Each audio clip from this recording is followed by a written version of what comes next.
Howdy. Like what I've done with the place? I don't know, I was really digging the endless white void kind of look, but this suits me a lot better.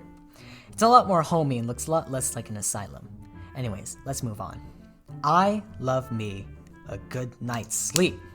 Ask any of my friends and I'm pretty sure that they'll tell you that I am what I call a sleepy lad. But to be honest, who doesn't love a good night's sleep? It's a chance to recharge your batteries and to wipe away fatigue.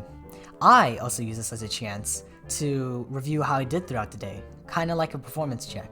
Alright, PB, let's see how you did today. Oh my goodness, what was this about?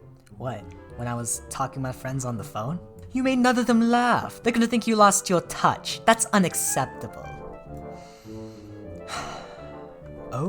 Oh my, did you pass as homeless man today? Yes, but I didn't have any cash on me at the time. You are the scum of the earth. That's it. You get an F. However, I take sleeping to a whole nother level. I could sleep anywhere, on the floor, on my desk, standing up. Remember that asylum from earlier? Yeah, I could probably sleep in there too. I'm like those hot sleepy anime characters, except, you know. But today, I'm gonna be exposing my less admirable feats of being a sleepy lad. The moments where my characteristics became a problem and I realized that I needed help. Alright, raise your hands. Who's ever been in a lockdown drill? I've fallen asleep in a lockdown drill. Let me tell you about it. Alright, I believe that this happened sometime during PE. You know, the time to go outside and get exercise? Yeah, we spent that time covered up in a tiny room getting no physical activity whatsoever. The time came we had to hide under our desks. Except there were no desks in the room, so we had to hide anywhere possible.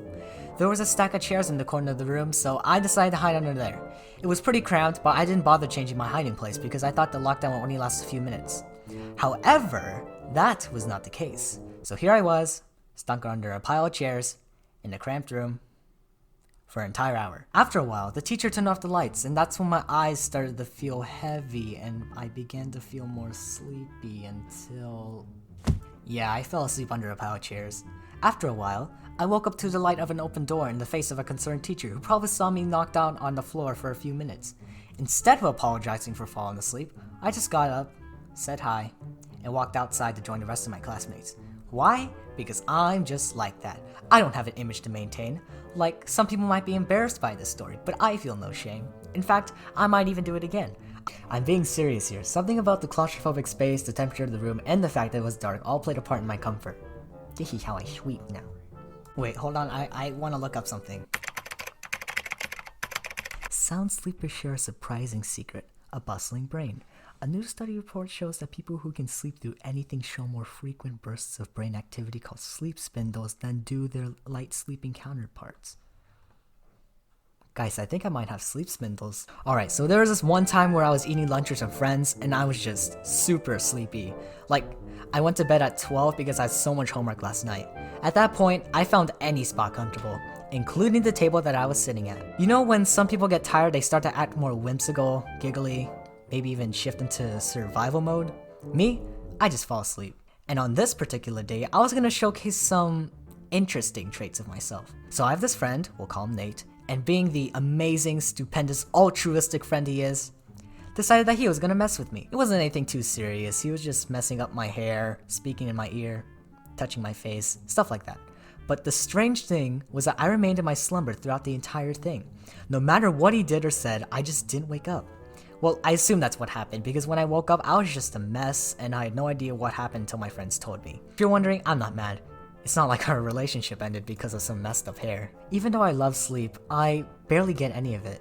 Sometimes I'll have an excuse, like, oh, I had a lot of homework, oh, I got home late, oh, I had trouble sleeping, which may be hard to believe. But sometimes my excuses are interesting, like staying up all night to play Animal Crossing.